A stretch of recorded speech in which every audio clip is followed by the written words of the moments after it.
Mitandao ya kijamii kama vijana ina nafasi kubwa ya kusaidia kuitunza hii amani. Iwapo kila kijana akipewa elimu ya matumizi sahihi ya mitandao ya kijamii.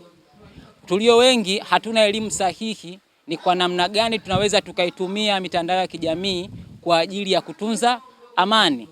Na ningetoa tu wito kwa serikali waandae elimu kwa ajili ya matumizi haya ya teknolojia, kwa sababu nchi yetu inakuwa katika upande wa teknolojia na matumizi ya kimitandao.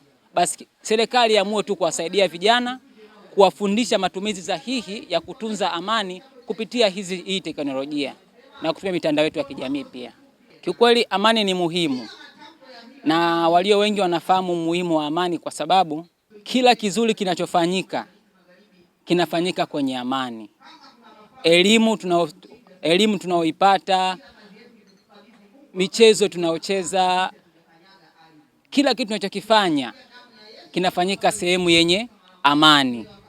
Kwa sababu tunapoweza kuvunja amani, hatuleti tena maendeleo tena, hatuwezi kufikiria maendeleo, hatuwezi kufikiria umoja wa kitaifa, hatuwezi kufikiria mshikamano, hatuwezi kufikiria chochote kizuri kwenye vurugu. Lakini tunapokuwa na amani, tutafikiria mazuri, tutafikiria ujenzi wa taifa letu, tutafikiria kukaa kwa pamoja, kwa furaha, kwa sababu tu tuna amani. Hata maendeleo itakuwa ni rahisi kujadili kwa pamoja, kwa sababu tutakuwa tuna amani pia.